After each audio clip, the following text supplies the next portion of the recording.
इंसानी कौम ने हर युग में अपने उत्थान के लिए हमेशा एक मसीहा के आने की आस की है, लेकिन उस मसीहा के साथ क्या कभी इंसानी कौम ने उचित न्याय किया है? चाहे मसीहा इंसान हो या भगवान हो, इतिहास गवाह है इस समाज ने ही कभी अपने मसीहा की धर्म पत्नी पर इल्जाम लगा उसे वनवास भिजवाया है, कभी सूली पर चढ़वाया है, तो कभी ताउम्र जेल में सड़ने को छोड़ आया है। सहरसा की सरजमीन का सरमौर आनंद मोहन, जिसने मैथिली को वो दर्जा दिलवाया इसे पाने को भोजपुरी और मगही न जाने कब से संघर्ष कर रही है। जी हाँ, मैथिली को 8वीं अनुसूची में शामिल करवाना इनकी ही देन थी। लेकिन कितने मिथिलावासी इस बात को जानते हैं, सत्ता के हुक्मरानों के होश अपनी एक हुंकार से ठंडे कर देने वाले आनंद मोहन, जिनके लिए आवाज उठाया करते थे, क्या आज वो इनकी आवाज बन पाए हैं? सवाल यह है कि जिनके परिवार में स्वतंत्रता आंदोलन से लेकर जेपी आंदोलन तक में कूदने का जज्बा रहा, क्या उसके लिए कभी समाज ने आभार प्रकट किया है? कि कभी किसी जमाने में राजपूतों के आन बान शान कहे जाने वाले उनके लाज के रक्षक आनंद मोहन आज एक राजनीतिक दुश्मनी का दंश झेलने के लिए पिछले 14 सालों से सहरसा जेल से भागलपुर, भागलपुर से बक्सर, बक्सर से फिर सहरसा, रोहतास जेल भटक रहे हैं, जिन्हें शायद आज उनके समाज के लोगों द्वारा भुला दिया गया, जिसके बाद उनकी सारी लड़ाई और कुर्बानी भी मानो जैसे पानी के बुलबुले की तरह एक झटके में खत्म हो गई हो, क्योंकि जिस पार्टी से लिए दुश्मनी का मोल उनको आज तक चुकाना पड़ रहा है, वही पार्टी से उनकी पत्नी का जुड़ जाना शायद खुद आनंद मोहन को भी नागवार गुजरा होगा, जैसा कि जनता को भी गुजर रहा है। आनंद मोहन, जिनकी बिहार पीपल्स पार्टी के धमक के आगे बड़े बड़े गठबंधन भी अपनी गठरी संभाल नहीं पाते थे, आज जेल की 4 दीवारी में वो धमक गुम हो चुकी है, क्योंकि समय का चक्का कब पलट जाए इसका आभास तो कर्ण जैसे महारथी भी नहीं कर पाते हैं। और इस चक्के के पलटने की कहानी शुरू होती है वैशाली के 2 किसानों की हत्या से। वैशाली में 2 किसानों को मारकर पेड़ पर लटका दिया जाता है, जिसका आरोप राजद के एक बड़े नेता पर आता है। जब यह दृश्य आनंद मोहन ने देखा तो उनका आक्रोश इतना बढ़ गया जिसका असर मानसून सत्र में नजर आया।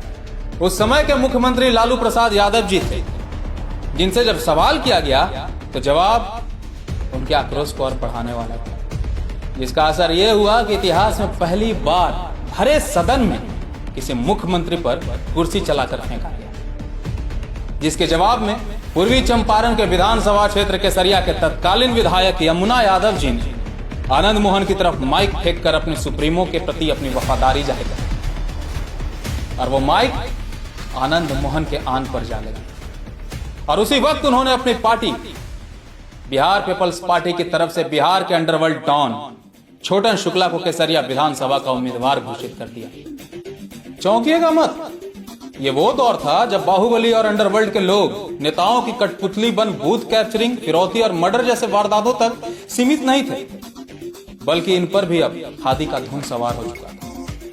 खैर, यह तो फिर भी 1994 की बात था।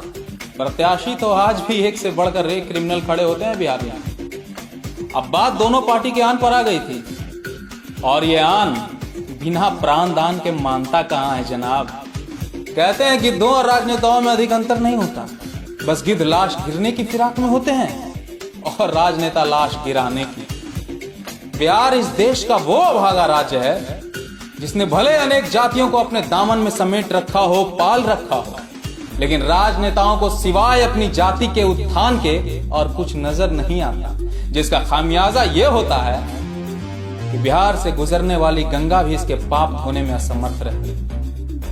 छोटन शुक्ला अपनी राजनीतिक गतिविधियों के लिए अक्सर केसरिया से मुजफ्फरपुर आते जाते रहते हैं। इसी बीच उन्होंने कई गरीबों की बेटियों की शादी करवाई, उनका इलाज करवाया और शिक्षा पर जोर देते हुए कई लोगों के मुफ्त शिक्षा का इंतजाम भी किया, जिससे कि पब्लिक में उनकी लोकप्रियता केसरिया विधानसभा में बढ़ने लगी। और यही लोकप्रियता राजद के गले की फांस और पेट का दर्द था। वो इसे हजम नहीं कर पा रहे थे, जिसके लिए उस समय के सबसे चर्चित राजनेता ब्रिज बिहारी वैद्य बनकर आए और कूटनी शुरू की एक ऐसी जड़ी बूटी जिसने छोटन शुक्ला को ऐसी नींद में ढकेल दिया जिसके साथ ही आनंद मोहन के जीवन की बर्बादी की पटकथा भी लिख दी गई। तो वो रात थी 3 दिसंबर 1994 की।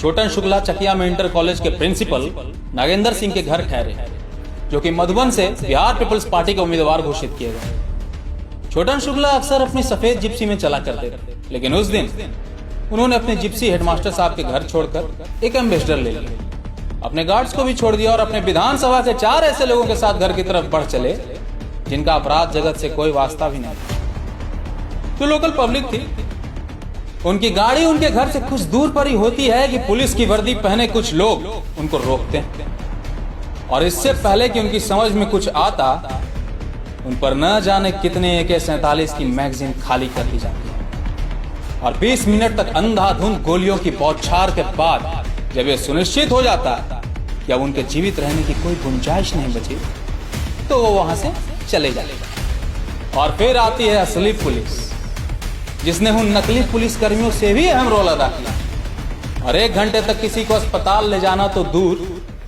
उनकी बॉडी को छूने तक नहीं दिया। लोग चिल्लाते रहे, बिलखते रहे कि हो सकता है वो बचे हों, जिंदा हों, हॉस्पिटल ले जाने दें। लेकिन एसपी साहब नहीं थे ना, तो कैसे कुछ हो पाता बिना उनके ऑर्डर के। खैर, घंटे भर बाद एसपी साहब आए और बॉडी हॉस्पिटल पहुंचे, जहां उनकी औपचारिक मृत्यु की घोषणा कर दी गई।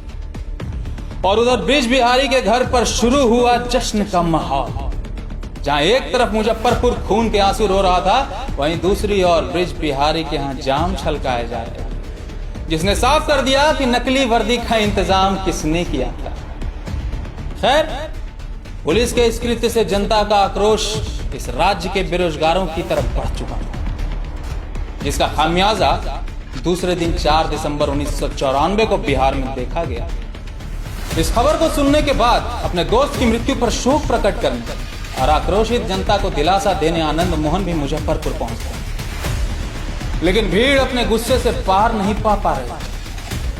उस जन सैलाब का अंदाजा आप इसी बात से लगा सकते हैं कि आज तक मुजफ्फरपुर में इतनी बड़ी शव यात्रा नहीं देखने को मिली। एक तरफ आनंद मोहन गरज रहे थे, वहीं दूसरी तरफ शव यात्रा आगे बढ़ रही थी। इसी बीच गोपालगंज के नवनियुक्त डीएम जी कृष्णैया की गाड़ी का काफिला वहां से गुजर रहा था, जो शिकार बन बैठा जनता के आक्रोशित लपटों का, जिसे पिछली रात प्रशासन के कुकृत्य ने ही धमकाया था।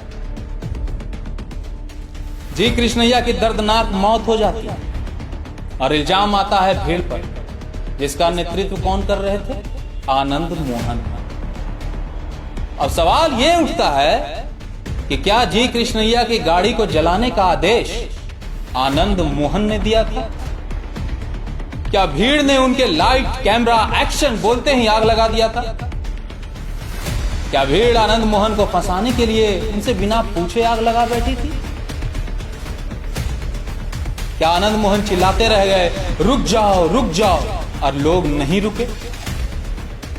इन सारे सवालों का जवाब तो वही दे सकता है जो आज के स्मार्टफोन को लेकर किसी टाइम मशीन के सहारे उस युग में गया हो और सब कुछ रिकॉर्ड कर लिया हो।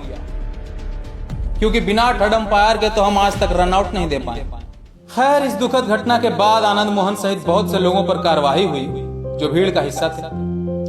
हालांकि बाद में भीड़ से पकड़े गए सभी लोगों को छोड़ दिया गया और असली कातिल बने आनंद मोहन, क्योंकि शायद वो उस भीड़ का हिस्सा नहीं थी और अलग से पेट्रोल और माचिस लेकर आए, ये सोचकर कि इधर से डीएम निकलेंगे और मैं जलाकर राख कर दूंगा। लेकिन ये हमें सोचने की जरूरत है कि कौन है जी कृष्णैया की मौत का जिम्मेदार। कहीं ये वो लोग तो नहीं जो नकली वर्दी में आए थे? कहीं ये वो लोग तो नहीं जो एक ऐसी परंपरा को ही बढ़ावा देते हैं जिसमें हमारा नेतृत्व वही करेगा जो बाहुबली, दबंग और ऐसे व्यक्तित्व का होगा जो बंदूक की नोक पर ही जिंदगी जीता और जीना सिखाता?